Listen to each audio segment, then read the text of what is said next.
Hey everyone, welcome to our channel. If you are encountering the support.apple.com error on your iPhone X, then it can be frustrating.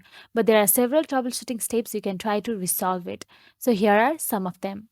First step is restart your iPhone X. Sometimes a simple restart can resolve temporary software glitches causing this error. Press and hold the side button and either volume button until the slider appears. Drag the slider to turn off your iPhone, then press and hold the side button again until the Apple logo appears to restart your device.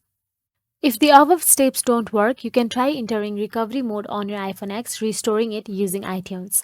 Connect your iPhone X to your computer and open iTunes. Then in iTunes, you will see an option to restore or update your iPhone X. Choose the option to restore and follow the on-screen prompts to complete the process.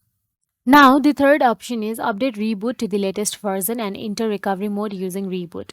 Launch reboot on your computer and connect your iPhone X. Click on the enter recovery mode or reset button in reboot to put your iPhone into recovery mode. Once your iPhone X is in recovery mode, reboot will display options to repair the devices or reset it. So that's it. If you found this video helpful, please like, share and subscribe our channel and thank you for watching.